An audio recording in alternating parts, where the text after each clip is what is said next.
Au pas cadencé des unités alignées, le vice-amiral d'escadre Omar Wade effectue sa toute première revue des troupes en qualité de chef d'état-major général des armées.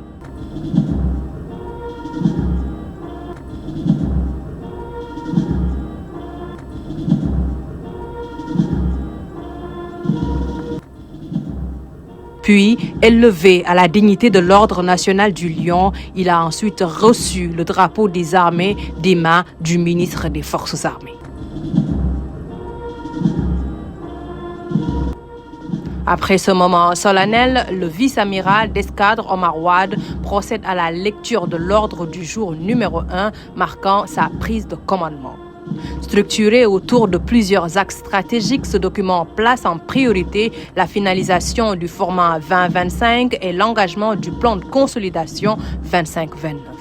Durant sa lecture, le SEMGA souligne l'urgence d'adapter l'outil de défense aux exigences contemporaines en renforçant la préparation opérationnelle, l'interopérabilité des forces et la capacité de réaction face aux menaces actuelles.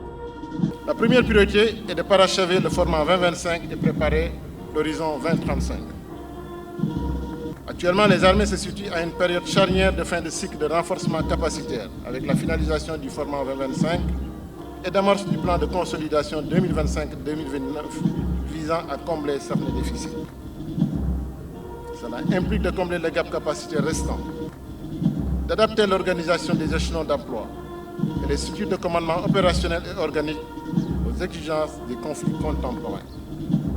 Une politique d'acquisition réaliste permettra de répondre aux besoins immédiats en équipement des forces, en prenant en compte leur durée de vie et en optimisant leur coût de possession dans le cadre d'un plan directeur pluriannuel.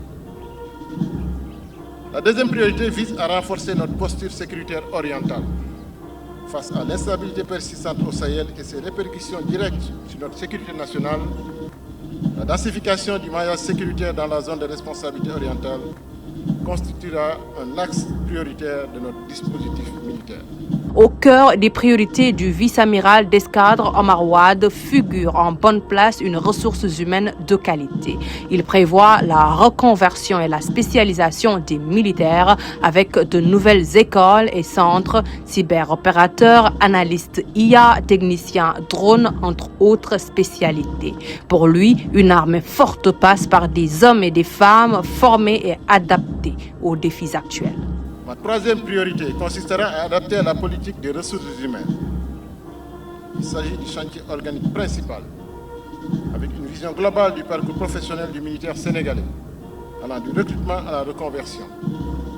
Nous devons mieux identifier les profils dont les différentes composantes ont besoin, former et qualifier pour les emplois à tenir, réaliser qualitativement les tableaux des effectifs dans la création de nouvelles filières en intégrant les nouveaux métiers, assurer l'adéquation, emploi, qualification, grade, préparer la reconversion et améliorer l'environnement social du militaire. Les nouveaux métiers militaires, cyberopérateurs, analystes IA, techniciens drones, spécialistes guerre électronique bénéficieront de parcours de carrière spécifiques avec des passerelles civiles pour maintenir l'attractivité. La formation du personnel doit anticiper les mutations technologiques avec la création d'écoles spécialisées, écoles de cyberdéfense, centres de formation au système autonome ou instituts de guerre électronique.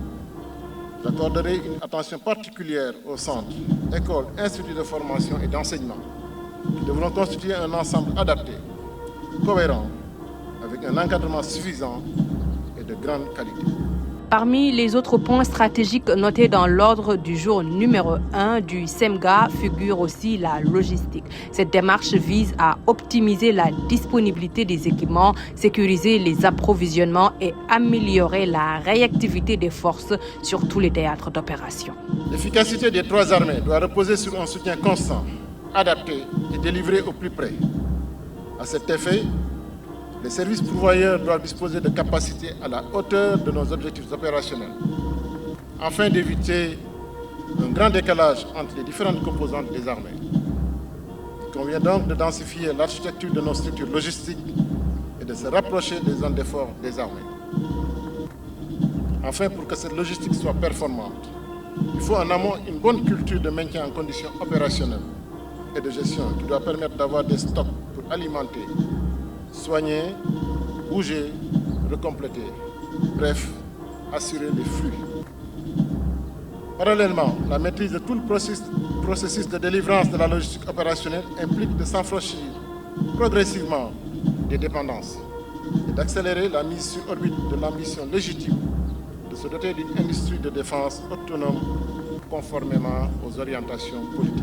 Premier officier de la marine à accéder à ce poste de responsabilité au regard de son parcours exemplaire et de ses nombreux exploits militaires, le ministre des Forces armées, présidant la cérémonie, lui a souhaité bon vent tout en lui réaffirmant le soutien et la confiance des autres autorités, à l'instar du président de la République. Je vous réitère ici la confiance du chef de l'État, chef suprême des armées, ainsi que la mienne.